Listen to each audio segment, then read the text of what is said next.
Okay, thank you again. We're here now to continue our discussion about the movement of a Buddhist peace movement to help very tense situations in Eastern Europe, especially Russia. Things have been in movement with the founder of Nipponzan Myōhōji, Reverendo Shōnin, since he was in India and he met Reverendo Mahatma Gandhi, who also began to chant the and beat the Dharma drum.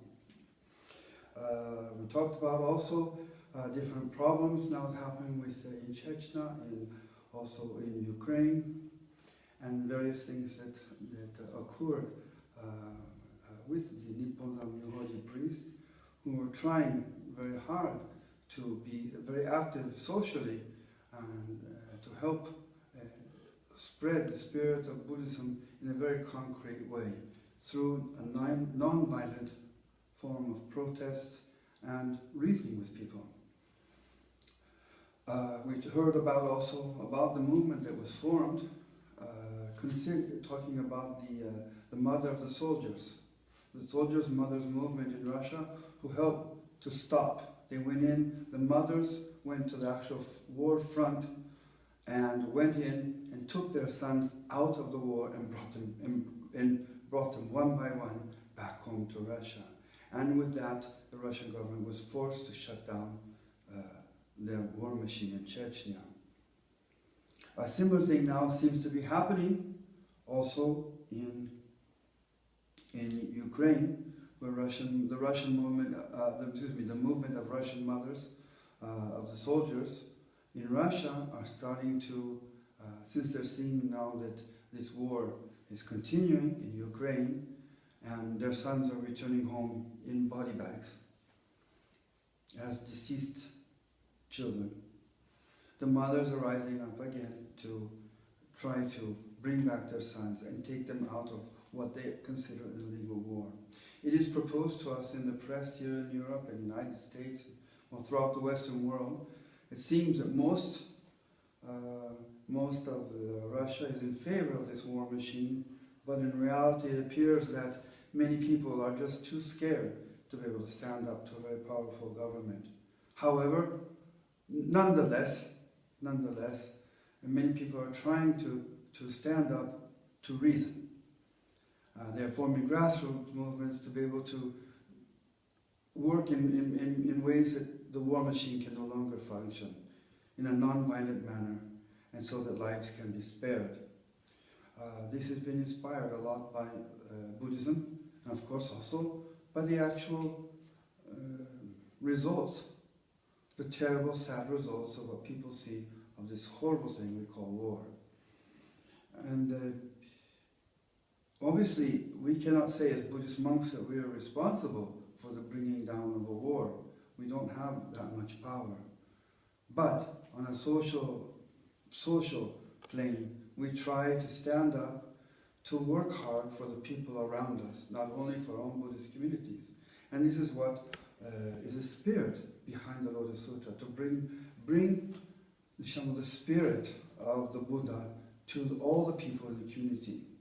And we'd like to talk a little bit more about that here today. And we've heard also the Reverend talk about his master, Reverend Terasawa, who is very much involved in this grassroots movement.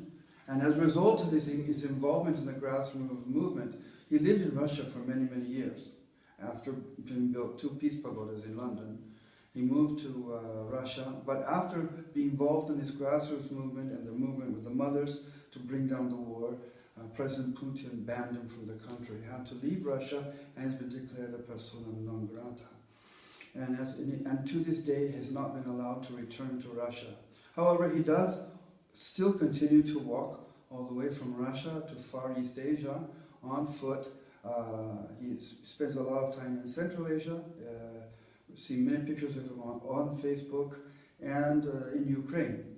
Together, his disciples have all traveled to Central Asia to meet him, come also to Ukraine. They've actually gone to areas where under conflict in eastern Ukraine, to be able to promote reason and non-violence,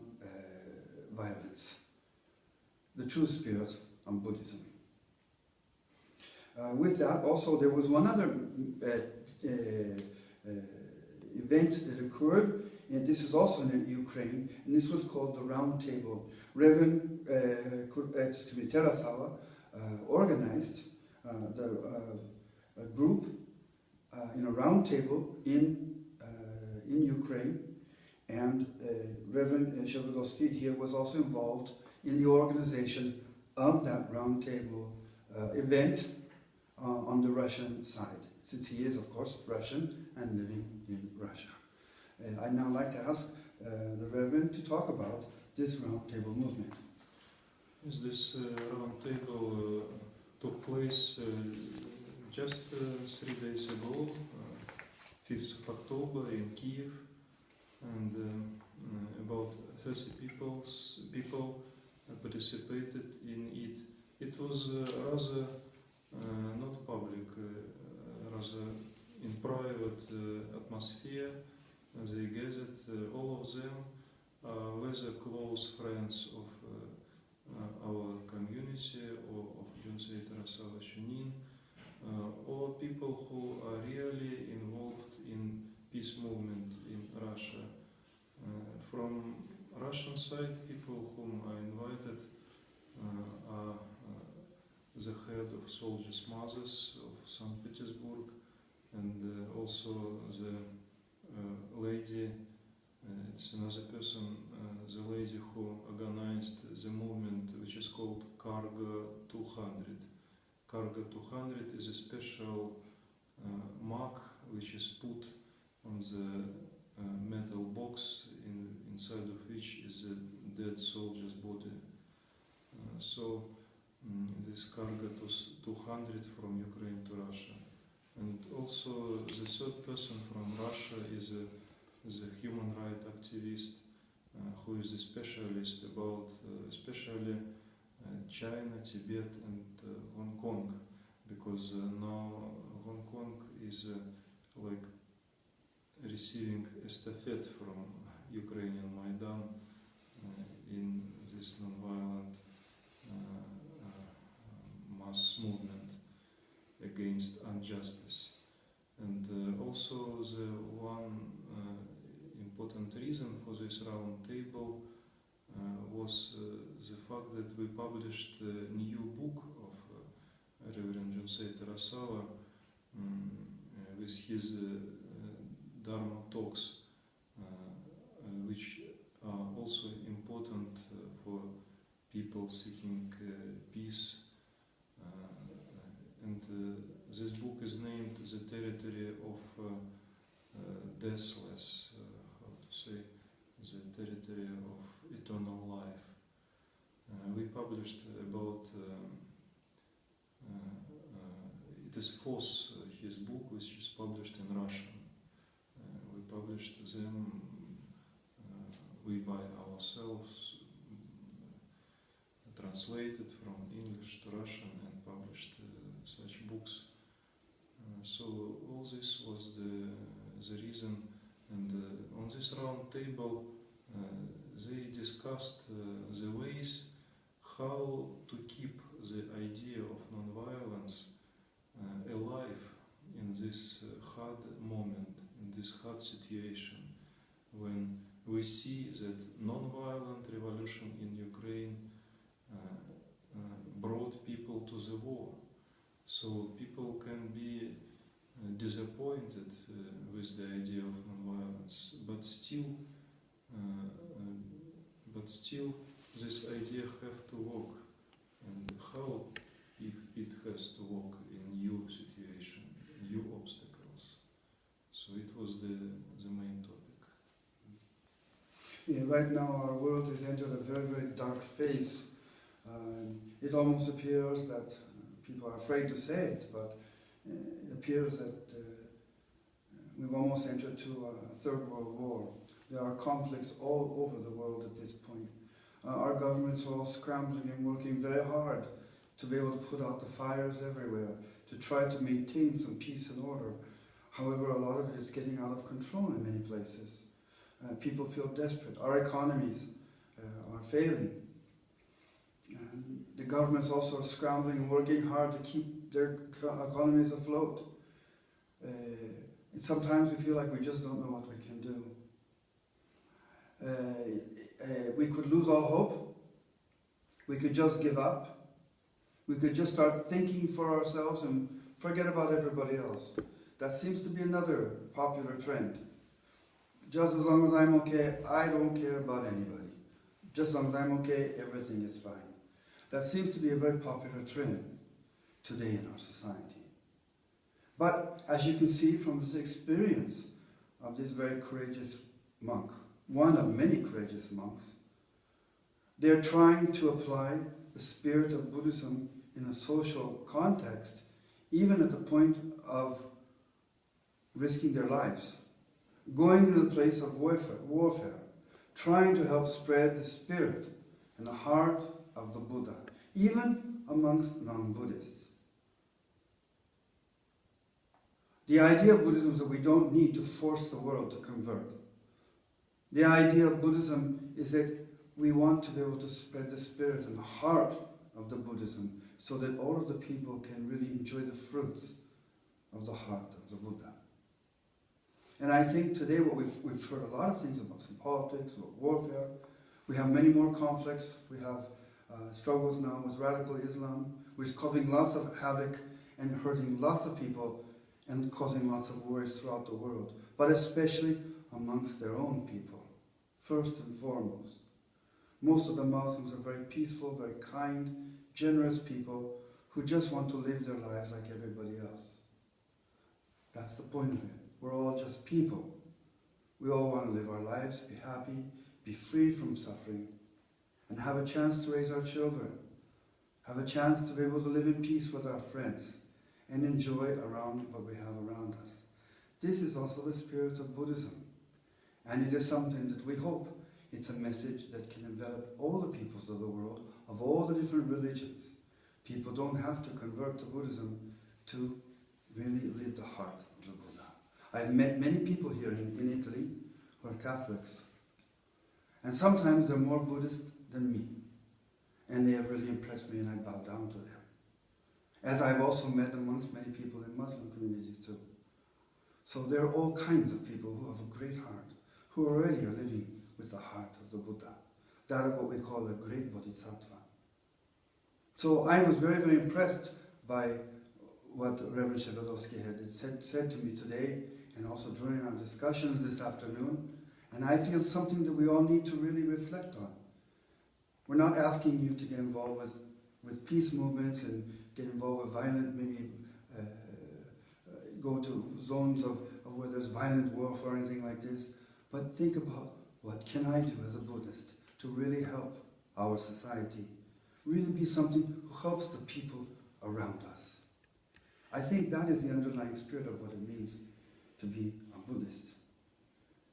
And with that, I'd like to ask also the Reverend, maybe what kind of ideas do you have as a priest? What can you do? You've been very, very involved with a lot of social movements during very critical times of your country and the countries around you, because that is what was needed at the time. And I suspect you will continue to do that. But obviously, although Buddhism is not only to participate in this, we have a life of prayer, a life of study, a life of learning how to be kind and help others. And so I would like to ask you, as a fellow religious leader, as a priest, as a monk, what do you foresee for the future? How can a religious person such as ourselves contribute to all of those around us? The first important thing is to worship each human being, to study this true worship.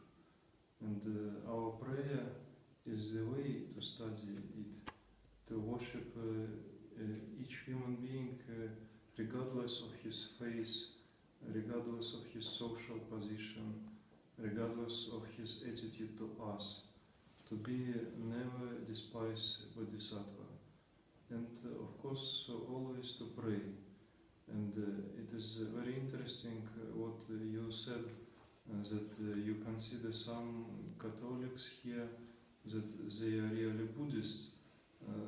I have some friends in Russia among Orthodox, and they say that about our community that though we call ourselves Buddhist, but in the heart we're Orthodox Christians by our activity. So it is the way by which they appraise, they worship us, and we receive this. We never argue with them, and we worship any religion, even non-religious people, because the most important is how people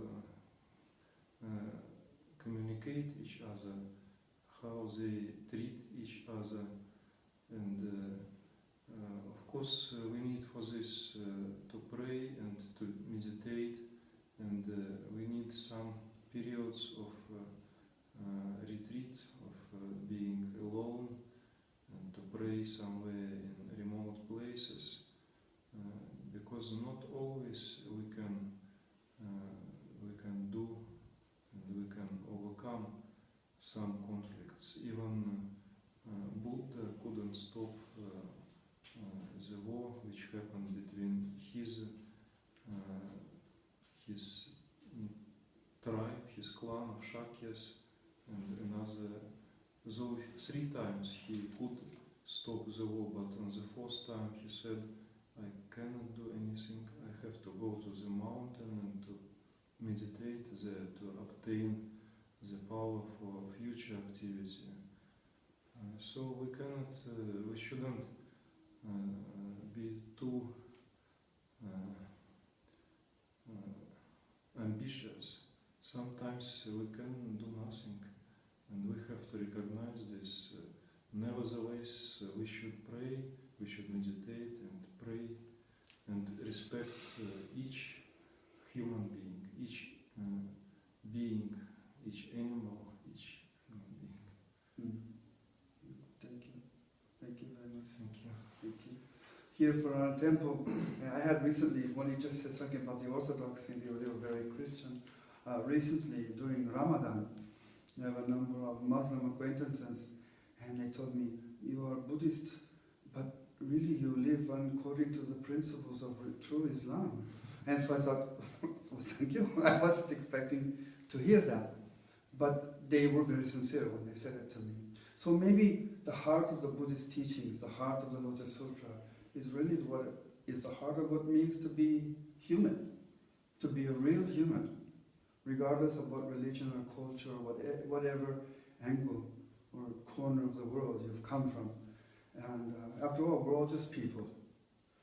And maybe it's come time for us to remember that we're all just people. We all started off together as one, and we branched off and formed populations of human beings throughout the world. But if we study the history of the evolution of mankind, we weren't such a developed culture at that time. We've developed and divided, and maybe it's time to return to the source, to remember who we are, and that we all came from the same people originally, and that we all want really to have the same heart, and have a land blessed with tranquility, peaceful, prosperity, where people can live free of constant worry, or under the threat of death. No one needs to live like this. And so it's time for us to return. What does it mean to be not only a Buddhist, but what does it mean to be a human being? And I'd like to thank the Reverend for coming here today. I really appreciate this. I really feel the talk, we've hit some social and some political, very strong political problems in this discussion, which normally during our Dharma talks we don't talk about so often. But this is the reality which we're living in today. And we can't just bury our heads in the sand and pretend they don't exist. We need to face them head on. We need to think, what can we do to be not part of the problem, what do we just, and also not just to sit back complacently and complain, but what can we do to help out and improve the condition of life of all those around us? And I think this is the spirit behind Nichinyō Shōnin, the founder